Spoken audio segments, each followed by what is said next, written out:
तो जय हिंद जय भारत दोस्तों, मेरे प्यारे स्टूडेंट भाई बहन। और मैं आज आर चौहान केमिस्ट्री क्लासेस से पार्ट नंबर 7 लेके आ रहा हूँ आप लोगों के लिए। पार्ट नंबर 7 ही ये बच्चों, पार्ट नंबर ये 7। जैसे हम कार्बनिक रसायन पढ़ रहे हैं, क्या पढ़ रहे हैं? कार्बनिक रसायन पढ़ रहे हैं, पार्ट 7 है। यहाँ ऊपर लिख दे रहा हूँ मैं कार्बनिक रसायन।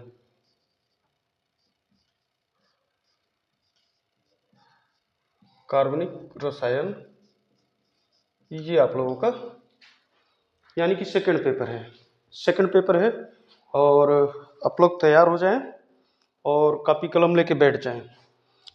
यानी कि बेटा रसायन विज्ञान क्लासेस 11-12 यानी कि 11 और 12 वाले यूपी बोर्ड स्पेशल एग्जाम के लिए 2024-25 नीट जेई या पॉलीटेक्निक के लिए, पॉलीटेक्निक के बच्चे भी यहाँ से पढ़ सकते हैं, नीट के भी बच्चे पढ़ सकते हैं और जेई के भी बच्चे पढ़ सकते हैं। ठीक, तो आज का जो सेक्शन चलेगा, फंडामेंटल सेक्शन जो चलेगा, मैं यहाँ पे लिखा हूँ एल्केनो में ईथर समूह का आईयूपीएसी नामकरण।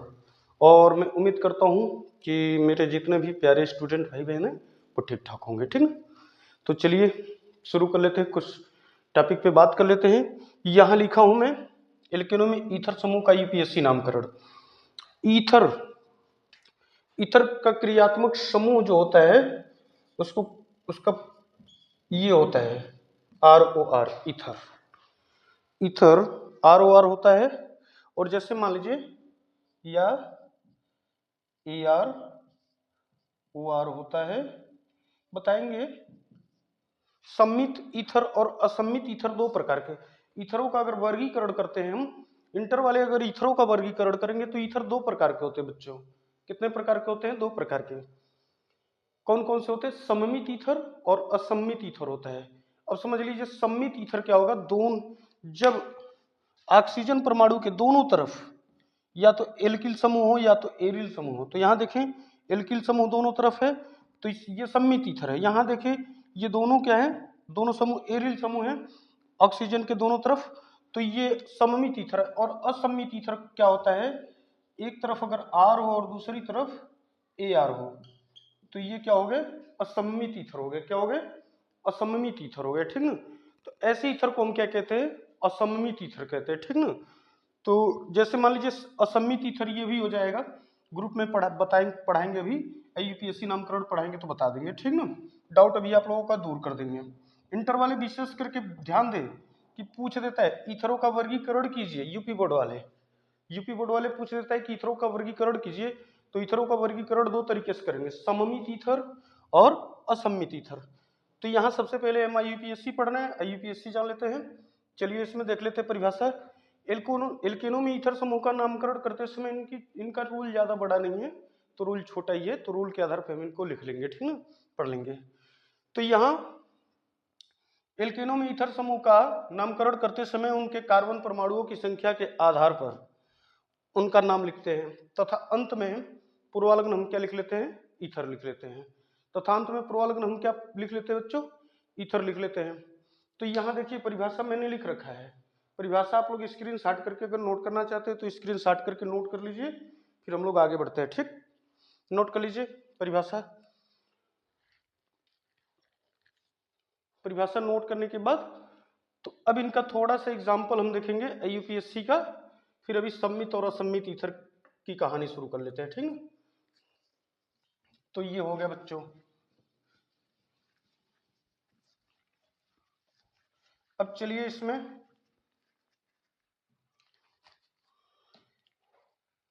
नाम लिख, एग्जाम्पल देख लेते हैं। एग्जाम्पल क्या पूछेगा? एग्जाम्पल आपसे पूछेगा, यहाँ एग्जाम्पल पूछेगा बच्चों, एग्जाम्पल। तो यहाँ एग्जाम्पल हम लिखेंगे इनका,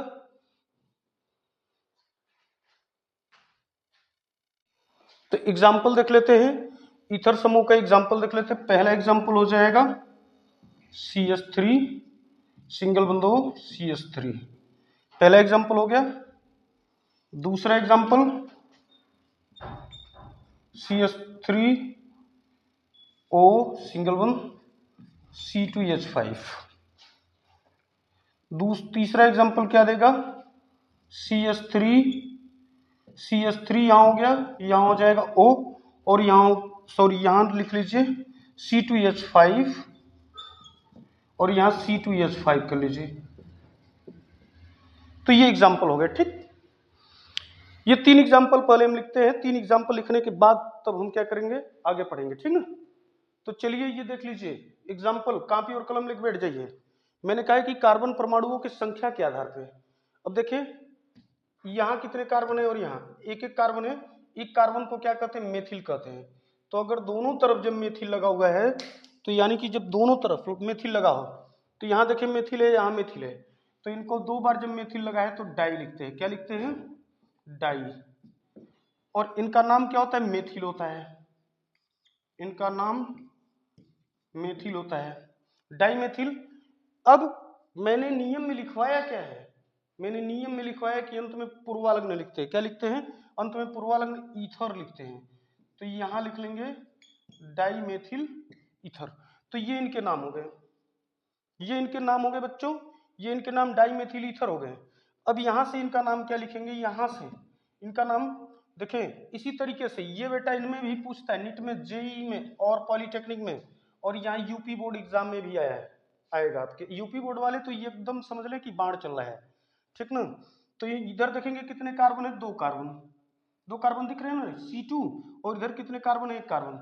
तो यानी कि इसमें अंग्रेजी वर्णमाला का सबसे पहले ध्यान देते हैं। सबसे पहले किसका ध्यान देते हैं, अंग्रेजी वर्णमाला का। इसको मेथिल को यम से लिखा जाता है और एथिल को ई से लिखा जाता है। तो पहले ई आता है कि यम आता है, पहले ई आता है फिर यम आता है। तो यहाँ हम क्या लिखेंगे, पहले एथिल, पहले हम लिख लेंगे, इसमें 2 कार्बन को कहते हैं एथिल, तो यहाँ एथिल लिख लेंगे, एथिल हो जाएगा। फिर यहाँ क्या है, मेथिल है, यहाँ देख लें मेथिल है, फिर एथिल के बाद मेथिल, फिर लास्ट में हम क्या लिखेंगे, ईथर लिख लेंगे। क्या लिख लेंगे, ईथर। तो ये सब बेटा कौन, यानी कि ये एल्किल ईथर है, ये सब एल्किल ईथर, ये असममित ईथर है और ये सममित ईथर है। जब देखिए दोनों तरफ कार्बनों की संख्या समान हो, जब दोनों तरफ समान कार्बन परमाणु लगे हों, तो उसको हम क्या कहते हैं बच्चों, सममित ईथर कहते हैं। देख ले यहाँ दोनों CH3 दोनों लगा है, लेकिन तो एक तरफ इसमें CH3 है और एक तरफ इसमें C2H5 है, तो ये सममित ईथर नहीं है, असममित ईथर है। अब ये सममित ईथर होगा आपका जब दोनों तरफ C2H5 एथिल लगा हुआ है। तो इनका नामकरण करते समय देखेंगे 2 कार्बन इधर है, 2 कार्बन इधर। 2 कार्बन वाले परमाणु को कहते क्या हैं, 2 कार्बन वाले परमाणु को एथिल कहते हैं बच्चा, एथिल कहते हैं। तो यहाँ बेटा लोग एथिल हो जाएगा। तो यहाँ 2 बार एथिल लगा है, 1 बार इधर लगा है, 1 बार इधर लिखा है, तो डाई लिख लेंगे, डाई एथिल ईथर। तो ये हो गए सममित ईथर। क्या हो गए बच्चों, सममित ईथर। तो इनका नामकरण नोट कर लीजिए, ये सममित ईथर हो गए। अब इसमें अगला एग्जाम्पल देख लेते हैं हम लोग, अगला एग्जाम्पल देख लेते हैं।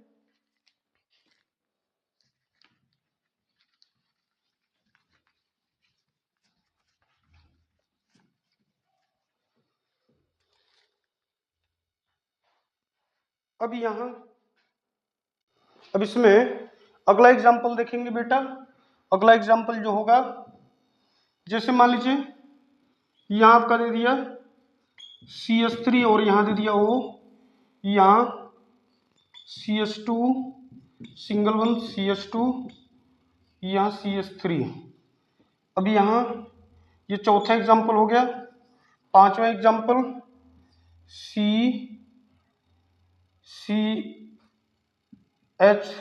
C2H5 और यहाँ लगा दिया O और यहाँ कर दिया CH3, ये हो गए। तो अब देखेंगे इनका नामकरण करते समय क्या लिखेंगे बच्चों, इनका नामकरण करते समय देखेंगे कि पहले इधर देखेंगे कितने कार्बन है, 1 2 3 कार्बन है और इधर 1 कार्बन है। तो यहां लिखा जाएगा इनका नाम, पहले इनका लिखेंगे, इनका नाम लिखेंगे, फिर इनका नाम लिखेंगे दूसरे नंबर पे, फिर तीसरे नंबर पे हम ईथर का प्रयोग करेंगे, पूर्वालग्न ईथर लिखेंगे। ठीक ना, तीसरे नंबर पे हम पूर्वालग्न ईथर लिखेंगे। पहले किनका नाम, मेथिल का, फिर प्रोपेन, 3 कार्बन को प्रोपेन कहते, प्रोपिल लिखेंगे, फिर ईथर लिखेंगे। तो यहां लिख लेंगे बेटा पहले मेथिल, फिर क्या लिखेंगे, 3 कार्बन को प्रोपेन कहते हैं तो प्रोपिल कर लिया जाएगा, या प्रोपेन भी लिख सकते हैं आप, प्रोपिल ईथर। तो ये हो गए बच्चों चौथे वाले का, भाई बहन ये चौथे वाले का हो गया। अरे एकदम समझ लो जेई का कंटाप क्लास, ठीक ना, या नीट का, नीट में इसी तरीके से, यानी कि नीट वगैरह की तैयारी करने वाले स्टूडेंट थोड़ा सा उनका बेसिस क्या होता है, अंग्रेजी होता है। अब सुने हैं कि हिंदी माध्यम में भी पेपर होता है, हाँ बिल्कुल सही सही है। तो यहाँ इसमें इसमें क्या लिखेंगे ना, पहले एथिल का लिखेंगे फिर प्रोपिल का लिखेंगे, यानी कि 2 कार्बन को एथिल कहते हैं, 3 कार्बन को प्रोपेन कहते हैं। तो ई से ई पहले आता है और पी बाद में आता है। तो यहाँ देखें प्रोपेन को पी से लिखते हैं अंग्रेजी में, और एथिल को ई से लिखते हैं। तो यहाँ लिखेंगे पहले एथिल, फिर लिखेंगे प्रोपीन, हाँ propyl ether, ethyl propyl ether हो जाएगा। ये हो गए इनके नामकरण, ठीक। अब ये हो गए इनके नामकरण, और सबसे ज्यादा एग्जाम में बेंजीन रिंग के साथ भी प्रश्न आता है, बेंजीन रिंग के साथ भी प्रश्न आता है। तो जैसे मान लीजिए बेंजीन रिंग के साथ प्रश्न जब आए तो इसको नोट कर लीजिए, नोट कर ले तब आगे बढ़े कहानी, नोट कर ले इसको।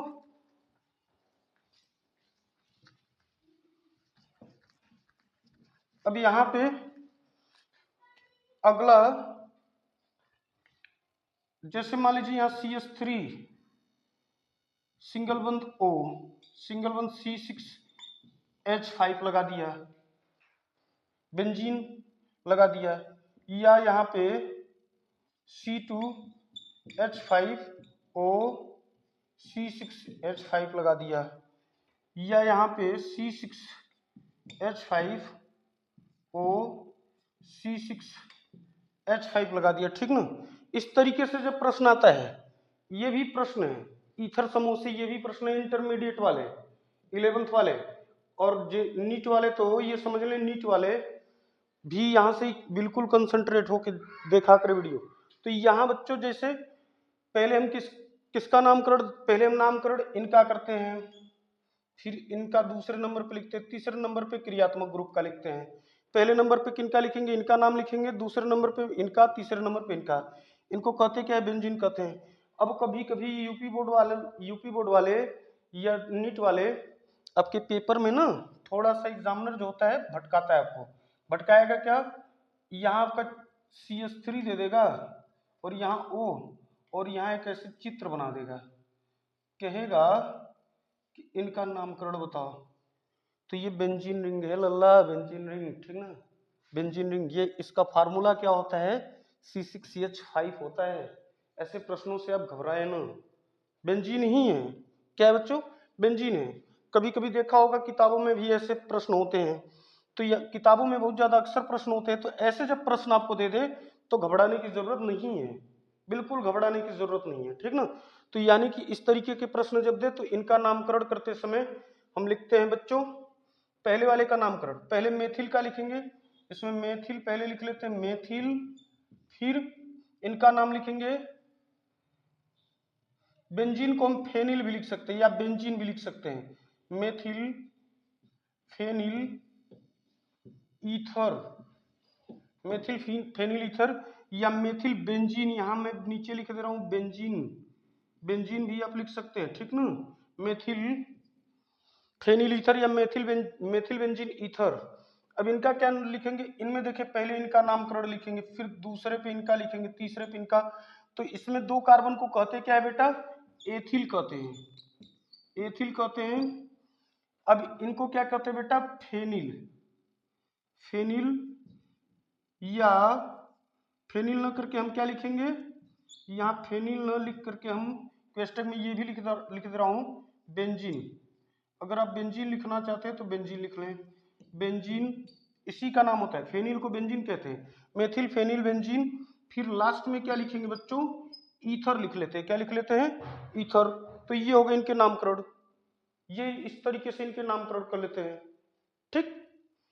अब लास्ट वाला प्रश्न जो है, लास्ट वाला प्रश्न, अब देखिए इनके सभी के चित्र भी बनवा देंगे। ये वाला प्रश्न जो है बेटा बच्चों, ये वाला प्रश्न देखेंगे दोनों तरफ बेंजीन है, दोनों तरफ बेंजीन है तो डाई बेंजीन ईथर भी लिख सकते हैं, डाइबेंजीन ईथर भी लिख सकते हैं आप, या डाइबेंजीन ईथर न लिख करके आप क्या लिख सकते हैं, डाइफेनिल ईथर लिख सकते हैं। तो यहां लिख लें डाइफेनिल,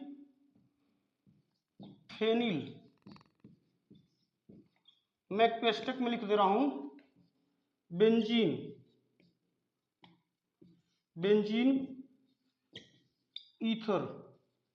तो ये हो गए डाइफेनिल या क्वेश्चन में बेंजीन ईथर, ठीक ना। तो इस तरीके से इनका नामकरण हो गया।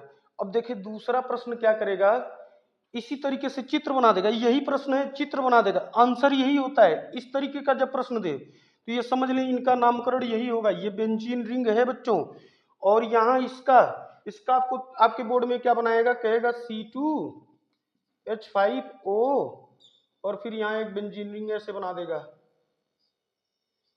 बेंजीन रिंग बना देगा। आप इसमें परेशान हो जाते हो, कहते हो गुरुजी टफ था, छोड़ के चले आए 2 नंबर 4 नंबर। तो यानी कि इस तरीके से इनका नाम, इनका चित्र बनता है। कभी कभी चित्र दे देता है, पेपर में चित्र दे देगा, ऐसे नहीं पूछेगा तो ऐसे पूछ देगा। और फिर यहाँ पे जो होता है इनका भी दोनों तरफ, इनका दोनों तरफ क्या करेगा बेटा बच्चों, यहाँ मित्रों यहाँ, हाँ यहाँ इस तरीके से ऐसे 2 रिंग बना देगा। कहेगा देख इनका नामकरण बताया, तो ये तो वही नाम मैंने लिखा, नाम यही होगा, लेकिन तो बेटा सूत्र न दे करके चित्र दे देगा। कहेगा डाइफेनिल बेंजीन ईथर, इनका नामकरण बताया तो डाइफेनिल बेंजीन ईथर होता है। ये IUPAC नेम हो गए इनके। तो कभी भी इस टाइप का प्रश्न, ये सममित ईथर है।